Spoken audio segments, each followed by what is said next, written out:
Usually when we think about a financial audit, there's this expectation of like cold, hard precision. Oh, absolutely. It's all about the numbers. Right, exactly. You have your assets in one column, you've got your liabilities in another. The math doesn't care about your feelings. It doesn't hold a grudge, and it definitely doesn't try to manipulate you. Yeah, it's entirely binary. I mean, the ledger either balances or it just does not. And it is comforting in a way. Like we fundamentally like things to be visible and categorized, but then, you step into the world of intimate relationships, of modern romance and marriage, and suddenly, bam, that spreadsheet is completely thrown out the window. Oh, yeah, completely gone.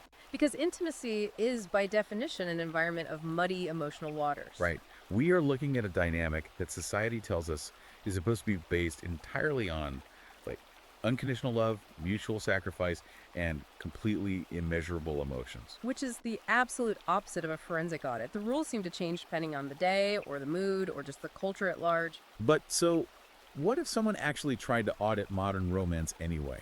Like, what if someone took the cold, ruthless logic of a corporate ledger and applied it to your marriage, your dating app matches, and your workplace dynamics? It would be, it would be pretty jarring, to say the It least. really would. Well, welcome to another deep dive. We are thrilled you are here with us today.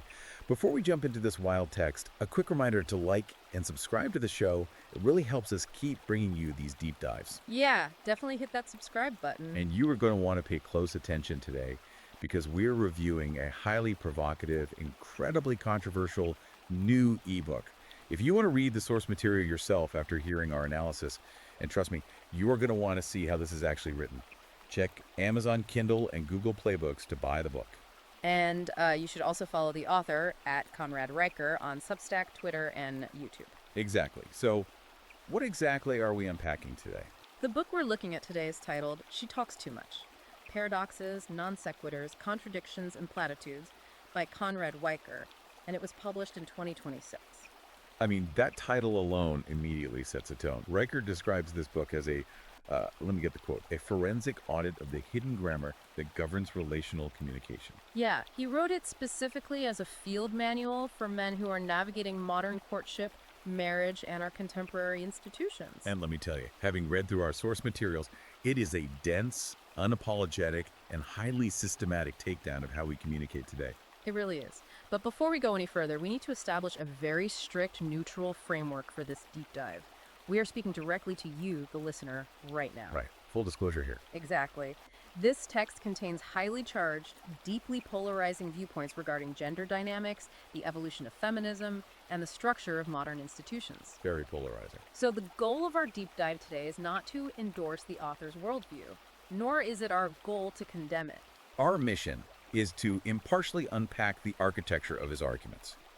We're going to examine his historical claims, test his logic, and really understand the specific red-pilled perspective he is presenting to his audience. Okay, let's unpack this, because whether you find this text absolutely revolting or completely revolutionary, the author's use of classical logic and economic terminology to describe intimate relationships is, frankly, a fascinating structural exercise. It is. We are basically looking at human intimacy through the lens of a hostile corporate takeover. So where does he even begin to build this framework? Well, Riker starts with his foundational premise, which he terms the chivalry trap. Chivalry trap. Yeah, he builds his entire thesis on the assertion that modern men are walking around exhausted. It's just totally burned out. Exactly. He says they are fulfilling the traditional roles of providing, protecting, and absorbing risk, but instead of being respected for that, they are constantly framed by culture and media as oppressors. I want to stop right there and dig into the mechanics of this. Because he isn't just saying men are tired, like, oh, work is hard. He is making a structural argument about a rigged system. Right. He's claiming that traditional masculine virtue hasn't disappeared, but rather it has been hijacked. Yes, Riker is asserting a profound asymmetry in the modern social contract. He claims that men are still held to the absolute highest traditional obligations. Like what, specifically? Well, think about it. Society still demands that you must provide financial security, you must offer physical protection in a crisis, and you must absorb the overarching risk of the household. Right, the traditional provider and protector roles. Exactly. But women, under the modern banner of equality, have been systematically absolved of their traditional reciprocal duties. And historically, looking back centuries, those reciprocal duties included obedience, or at least, legal difference to male authority Yeah. and exclusive domestic labor. Yes. Riker says those reciprocal duties have been culturally and legally wiped clean, yet the male obligations remain carved in stone. So how does he claim we got here? Because you don't just wake up one day and have an entire societal contract rewritten without anyone noticing. How, according to the author, did this structural shift actually happen? I imagine he has a specific turning point in mind. He does. He traces the timeline all the way back to the 1850s, specifically targeting the Married Women's Property Acts. Okay, the 1850s. That's going back a bit. Yeah, to understand his point, we have to look at what came before that. Prior to the 1850s, the legal standard in the West was the common law doctrine of coverture. Right, coverture. Under coverture, a woman's legal rights and obligations were entirely subsumed by those of her husband.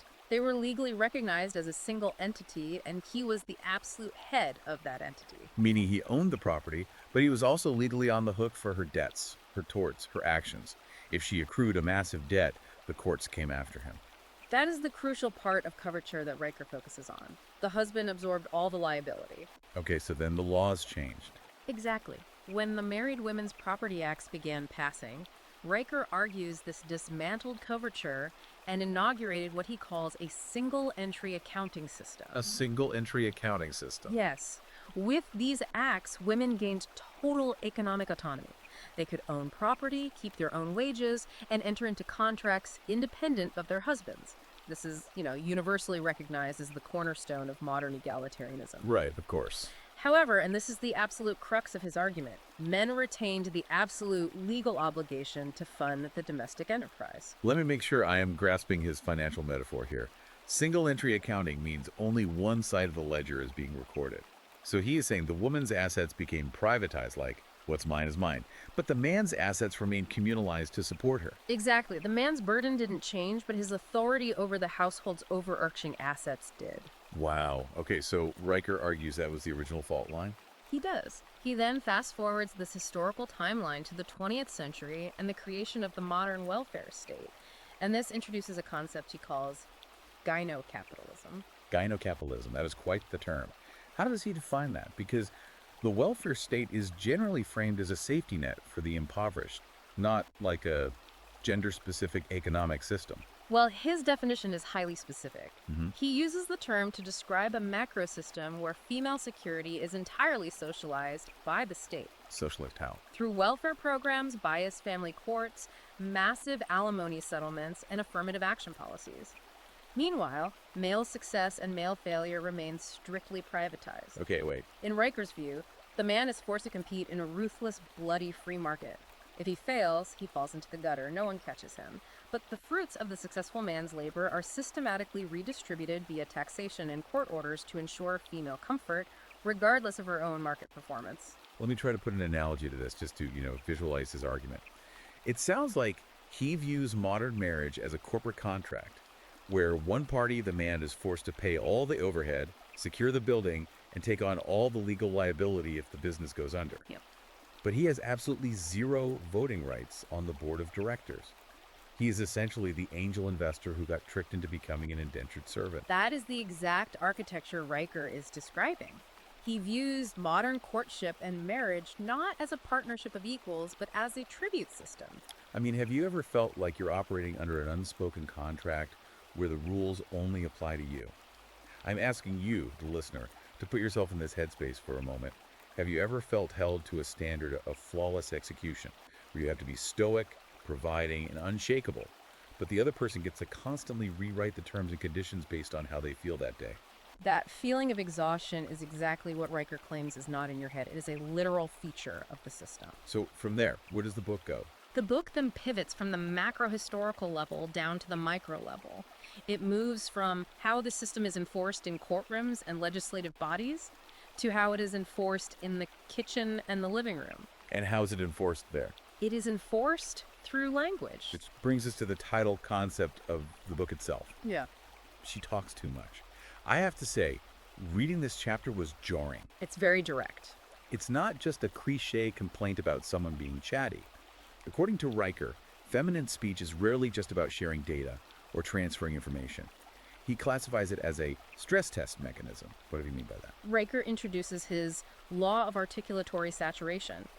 To justify this, he draws heavily on evolutionary psychology, referencing researchers who study mate selection and vocal behavior. Okay, so he's bringing biology into it. Yeah, he posits that the human throat, specifically the female vocal apparatus in modern courtship, acts as an evolutionary filter. He claims that women use a continuous, high-volume vocal exchange not to convey factual information, but to apply acoustic pressure. Acoustic pressure. Like a submarine testing its hull depth. That's a great way to put it. Wait, slow down.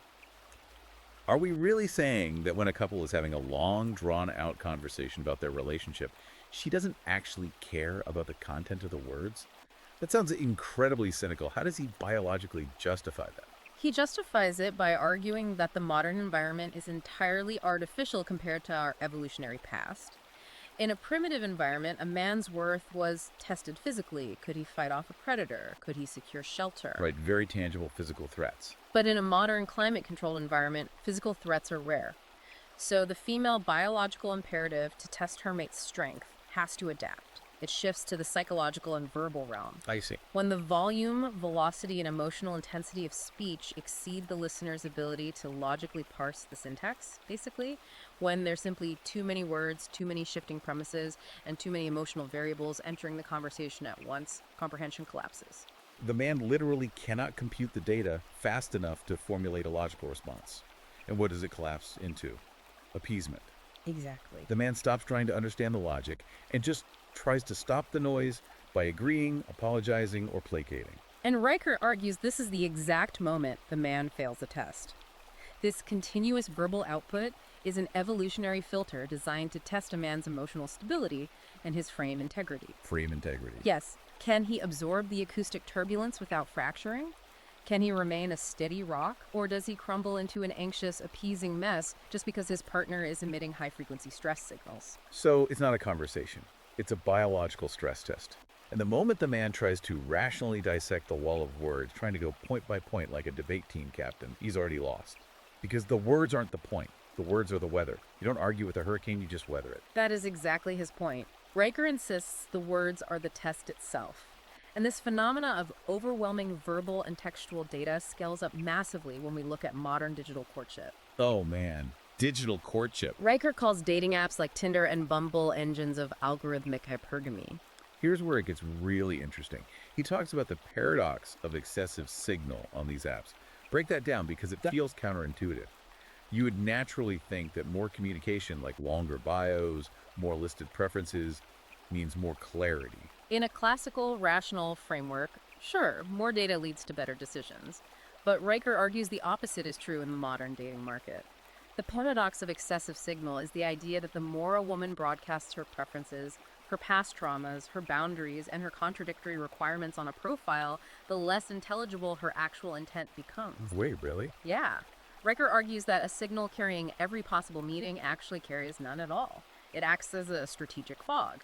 A strategic fog. Let me try to visualize this. So if a profile says, I want a serious commitment, but I'm really just here for fun right now.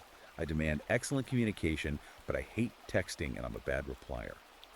Riker is saying she isn't just confused or bad at writing a bio. He is saying this ambiguity is a tactical advantage. Precisely. It grants her maximum maneuverability. It allows her to state everything and commit to nothing. She can pivot in any direction without ever being hypocritical because she has planted a flag in every possible camp. And if the man misses the hidden cue in that mess of contradictions, she can blame him for the oversight. Riker highlights specific, common tropes on dating profiles to illustrate this. He goes right after the fluent in sarcasm trope. And you see this on millions of profiles, fluent sarcasm. I always thought it just meant they liked witty banter. Maybe they watch a lot of sitcoms. But Riker views this entirely differently, doesn't he? He views it as a preemptive semantic shield. It is not about wit at all. It's about plausible deniability. Plausible deniability for what? By declaring herself fluent in sarcasm up front, Riker argues, she provides herself legal cover for any future hostility, rudeness, or logical inconsistencies during the courtship. Oh, I see. If she insults the man or demeans him and he gets offended, she retreats behind the shield. You just don't get my humor. I told you I was sarcastic. If she makes an outrageous claim and he takes it literally, he's obtuse. He calls this the bad faith mind-reading fallacy. The man is essentially blamed for misinterpreting a contradictory intent that was never clearly defined in the first place. He is set up to fail. Right. He is set up to fail the translation. because the language was specifically engineered to remain untranslatable. Hmm. He is trying to extract an operative fact from a woman who is reserving the right to mean whatever serves her immediate emotional equilibrium in that precise moment. Which transitions us perfectly into how this linguistic fog operates within an actual committed relationship. Riker introduces a concept he calls the kinetic grammar of mood. If you thought the dating apps were a minefield of contradictions, the stakes are significantly higher once a shared life is established. Much higher. Riker claims that for women, feelings are not just reactions to data. Feelings are the primary data points. This sounds like a massive epistemological shift. If feelings are the primary data points, then empirical facts have to take a back seat. Riker calls this mechanism atmospheric realignment. He argues that when a woman's emotional temperature changes, shared history is retroactively rewritten to support the current mood.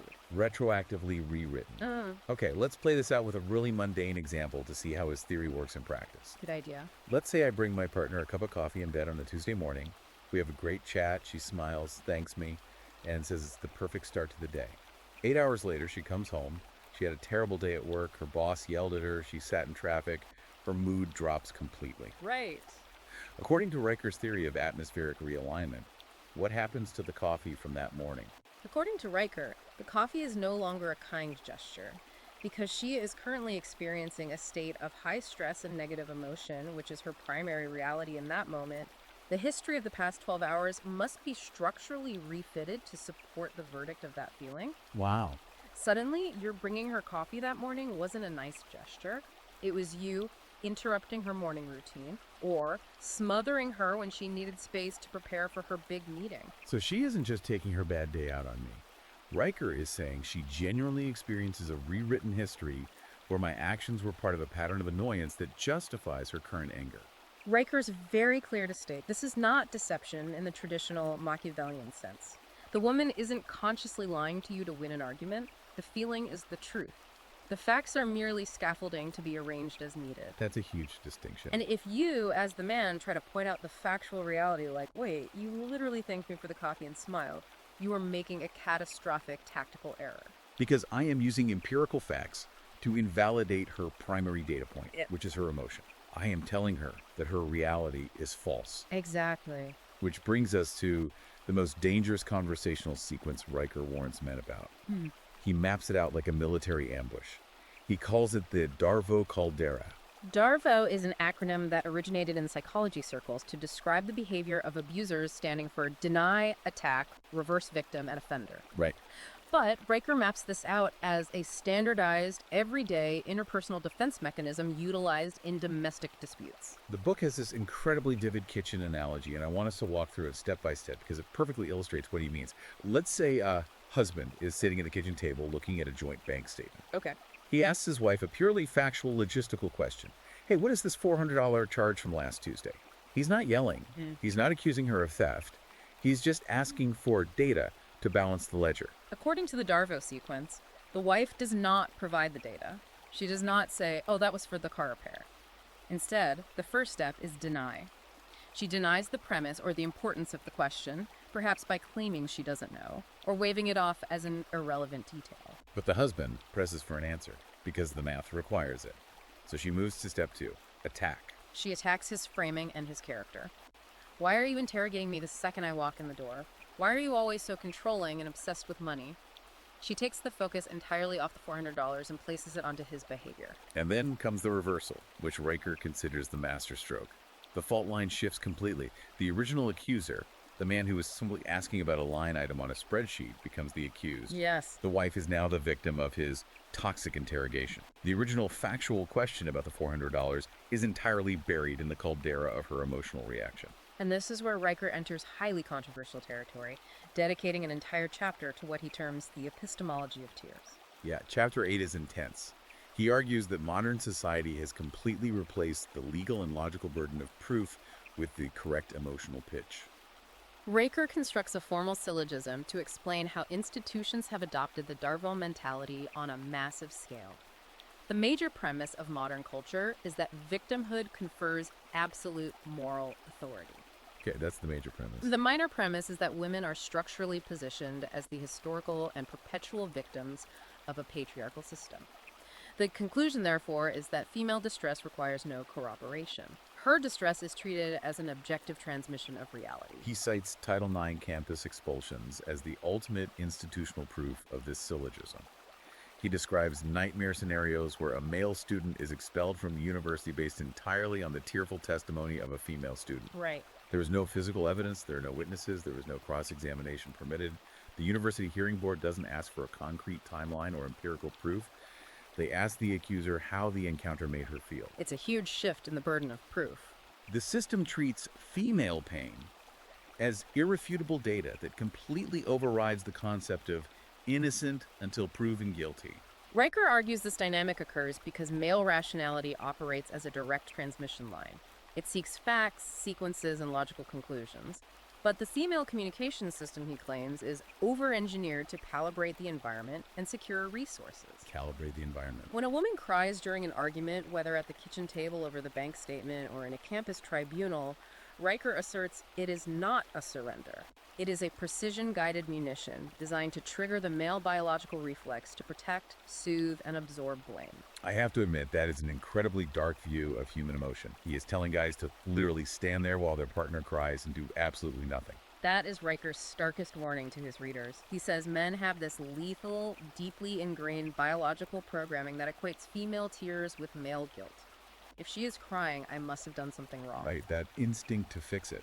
But Riker argues that if a man trades truth for calm during a factual dispute, if he apologizes for asking about the bank statement just to stop her from crying, he compounds a massive debt of false guilt. Oh, wow. He essentially ratifies the Darbo inversion. He signs a confession to a crime he didn't commit. Because peace purchased with appeasement is a temporary loan with compounding interest. Wow. So we've looked at the dating apps, the kitchen table, the campus tribunals. If this dynamic is happening in private, how does it scale when these same people walk into an office on Monday morning? Let's move our deep dive into institutional capture. Riker paints a picture of the modern corporate workplace that he refers to as the HR tribunal.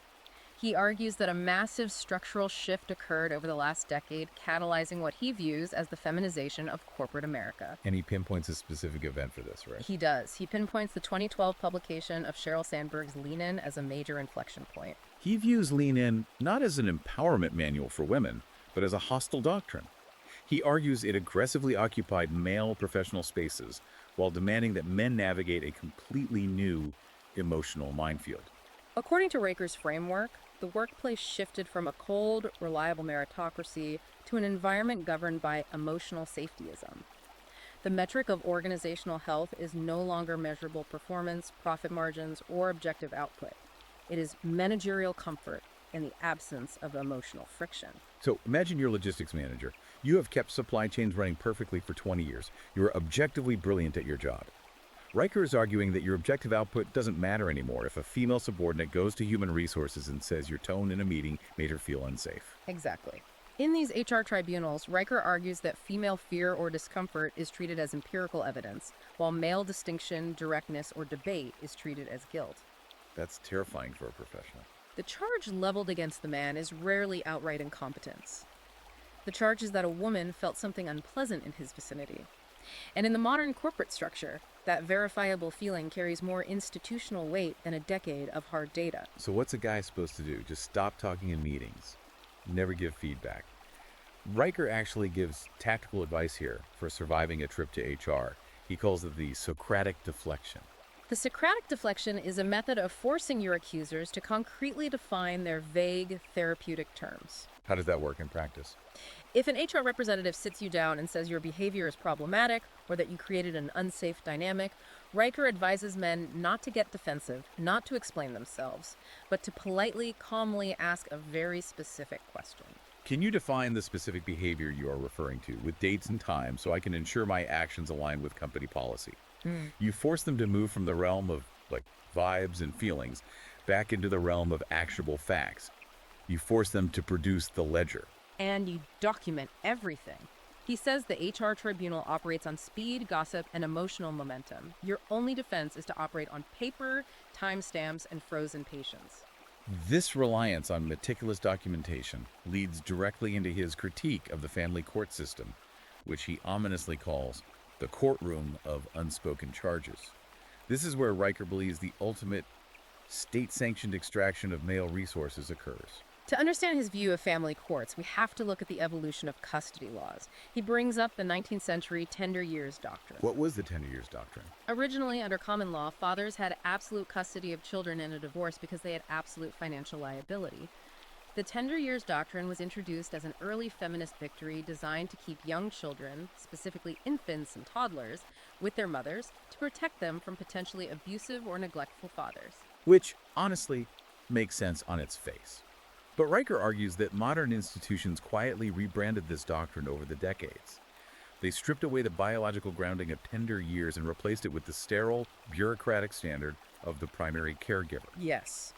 The primary caregiver standard, Riker argues, successfully erases paternal authority while maximizing financial extraction. It assumes the mother is the default parent, reducing the father to a visitor who pays. Riker calls alimony and disproportionate child support a retroactive, unending tax on male future earnings. He argues that feminism defaulted on the reciprocal labor bargain of marriage, the traditional duties we discussed earlier, but utilized the power of the state to keep the money. The woman is granted complete autonomy to leave the contract for any reason, but the man's future earning capacity is treated as a public utility to ensure her lifestyle comfort long after the contract has been dissolved. To defend against this terrifying scenario, Riker proposes two distinct strategies. What's the first one? The first is the prenuptial shield. He says entering a modern marriage without an ironclad prenup is like walking into a tribunal with your pockets turned inside out. It's not a sign of distrust. It's a declaration of sovereignty. And the second strategy, which is perhaps one of the most structural concepts in the book, is the dad log, a notarized ledger of daily paternal contributions. A notarized log of changing diapers and cooking dinner. I mean, that sounds psychotic. How does he justify that? He justifies it as the ultimate defense against Darvo in a courtroom. When a marriage dissolves, Riker warns that the wife's legal counsel will deploy the Darvo tactic on an institutional scale. They will retroactively rewrite history to claim the father was absent, uninvolved, or emotionally distant. Right. Atmospheric realignment applied legally. Exactly. The dad log, recording every doctor's appointment attended, every meal cooked, every school pickup, every bedtime story, reshatters that presumption. It transforms the abstract, easily manipulated concept of fatherhood into memorable, unassailable data that a judge cannot easily dismiss. It establishes an immutable baseline of truth. Okay, so we've established the battlefield, we've looked at the corporate tribunals and the family courts. Let's step back and talk about the men who are trying to navigate this landscape before they even get to the altar. Let's look at the mating market. This is a huge section of the book. How does Riker explain the phenomenon of the nice guy? Because every guy has a friend who is conventionally nice, does everything right, and gets completely ignored by women. Riker completely rejects the mainstream cultural narrative about nice guy syndrome. Society and mainstream media often diagnose the nice guy as secretly predatory, entitled, or morally deficient. Right. The narrative is that he's only being nice to get sex, and when he doesn't get it, his toxic entitlement shows. Riker says this diagnosis is a catastrophic error. He diagnoses the nice guy simply as suffering from a tactical miscalculation. A tactical miscalculation. The nice guy operates on what Riker calls a covert contract. Let's use an analogy here. The agreeable male treats courtship like a vending machine. He inserts tokens into the machine: compliance, emotional availability, active listening, paying for dinners, validating her complaints about other men. Right. And he expects that if he inputs enough tokens, the machine will automatically dispense intimacy and affection. But he never drafted the terms of this contract with the woman. It's a one-sided ledger existing only in his own head. And when the intimacy isn't dispensed, he gets resentful and confused. He kicks the vending machine. But why doesn't the machine work? If he is doing everything right, according to what modern women explicitly say they want in a partner, why does he fail so spectacularly? This is where Riker leans heavily into evolutionary biology again. He argues that chronic agreeableness in a man signals a profound lack of load-bearing boundaries. Load-bearing boundaries. If a man bends to accommodate a woman's every shifting mood, if he constantly apologizes and never asserts his own will, he is failing the biological stress test we talked about earlier. He signals that he lacks the structural integrity to protect her from the chaos of the world. So instead of triggering attraction, his overwhelming compliance triggers biological contempt. She sees a doormat, not a protector. She might like his utility, but her nervous system cannot view him as a sexual option. Riker refers to these highly agreeable men as gamma males, right? Yes. The gamma male is safe, agreeable, and completely sexually invisible. And Riker has a brutal, unsparing assessment of the friend zone. He calls it a municipal storage facility for gamma male. A municipal storage facility. That is such a harsh image. It implies they are just objects waiting to be used. In Riker's framework, that is exactly what they are. The submissive male is kept in close proximity. He provides his time, his emotional labor, and his physical utility, fixing her plumbing, helping her move, listening to her complain about the men she's actually attracted to. Right. He provides immense value, but receives nothing in return except the empty coin of platonic regard. The woman utilizes his function with exact intent, maintaining his retention without ever igniting her passion. But wait, this brings up a massive contradiction. Women constantly say on talk shows, on podcasts, on their dating profiles that they want a nice, sensitive guy who checks his privilege and shares his feelings. Are they just lying? Riker has a concept for this called the rationalization hamster. The rationalization hamster. Riker asserts they are not consciously lying, they're experiencing profound cognitive dissonance. The rationalization hamster represents the friction between a woman's cultural programming and her primal biology. Explain that friction. She verbally demands the emotionally available, egalitarian partner because that is what modern society tells her is morally correct. Yet her primal biology, forged over millions of years of evolution, responds instinctively to the aloof, dominant, unapologetic man who holds his frame and barely texts back. The hamster spins furiously on its wheel to reconcile this contradiction, generating the heat of justification for why she chooses the dangerous, unpredictable man over the safe, agreeable one. So the gamma male is sitting there listening to her say she wants a nice guy, being the nice guy, and watching her walk away with the guy who doesn't care. It's brutal. To break out of this cycle, Riker says the man has to abandon the ledger of good deeds entirely. He must state his desire bluntly. I am not looking for friendship. I am asking you on a date. And if the answer is a no or a maybe, he walks away immediately. Attraction cannot be negotiated with a ledger. It must be commanded by an unshakable frame. Which brings us to the final act of this deep dive, the countermeasures. If the modern world is an articulation trap, a Darvo caldera, and a biased tribunal, how does Riker say a man should actually live his life? What are the practical solutions for navigating this? Riker's ultimate solution is a return to classical education. He advocates for the trivio, the three foundational pillars of classical learning: grammar, logic, and rhetoric. But he doesn't present these as dusty academic relics to be studied in a library, does he? No, he calls them martial arts for the mind. I love this framing. It's taking the tools of ancient philosophy and turning them into defensive tactics for a fight about doing the dishes. Let's break down how he applies them, starting with grammar. In Riker's framework, grammar is not about punctuation or syntax. It is about forcing exact definitions. It's the primary defense against semantic capture. He gives the example of how words like respect or care experience semantic drift during an argument. Right. Let's say a couple is arguing. The man says no to something. The woman says, "You don't respect me." In that moment, the word respect shifts from its traditional meaning, honoring a mutual decision or boundary, to a highly subjective meaning, validating my unilateral emotional state. Or the word care drifts from providing material stability to mirroring my anxiety. The man's countermeasure, using grammar, is to pin the word to the board. He must calmly ask, define what you mean by respect in this specific instance. Once the term is rigidly defined by both parties, it cannot be weaponized retroactively when her mood shifts. Then we move to logic. This is forcing the argument into valid syllogisms to expose hidden premises. Yes. When the emotional heat rises, the man must force a hard reboot by demanding empirical specificity. If she says, "You never listen to me," he doesn't get defensive. He doesn't say, "I always listen to you." He applies logic. Exactly. He asks, define never. Can you give me one concrete example from the last month where I ignored a direct request? By forcing her broad, catastrophic emotional claim into a rigid, logical structure, the void of unmoored emotion collapses against the hard wall of fact. And finally, rhetoric. Riker says rhetoric here isn't about giving a great speech or winning a debate. It's about action over explanation. This concept is embodied in his ideal masculine archetype, which he calls the prudent governor. The prudent governor. Sounds very stoic, very Roman. What does this archetype look like in daily practice?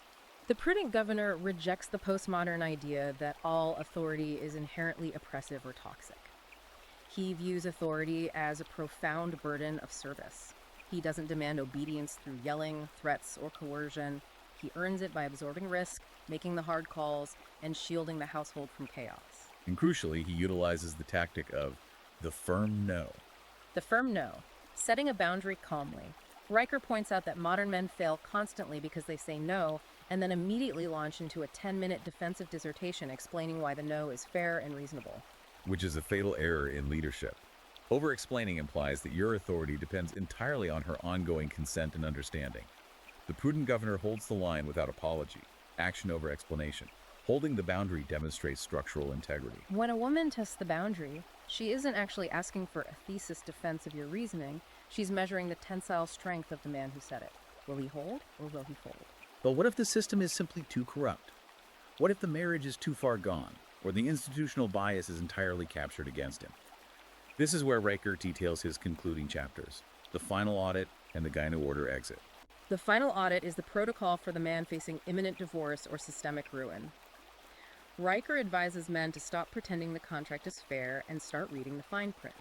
Document everything, secure your assets, map out your legal liabilities, and recognize that your foundational value as a man is non-negotiable. Even if a family court judge strips your assets and declares you a visitor in your own child's life, your internal ledger remains intact.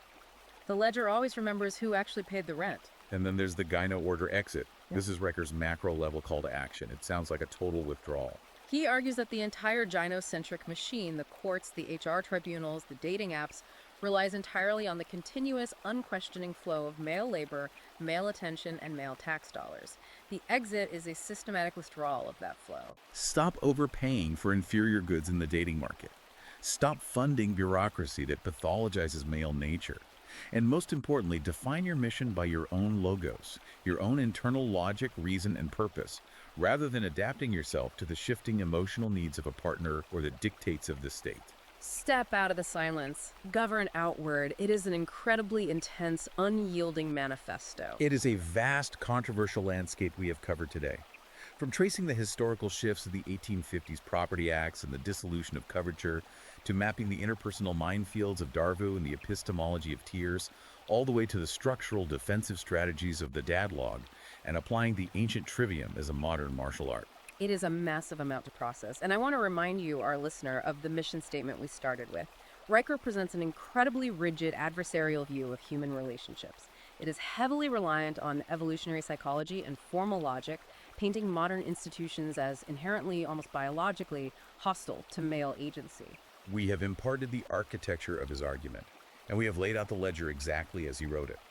But as we close, it raises a vital question to connect back to the broader human experience. Riker suggests that treating intimate relationships like a hostile corporate audit, armed with a trivium and a dadlog, is the only way a modern man can truly protect himself.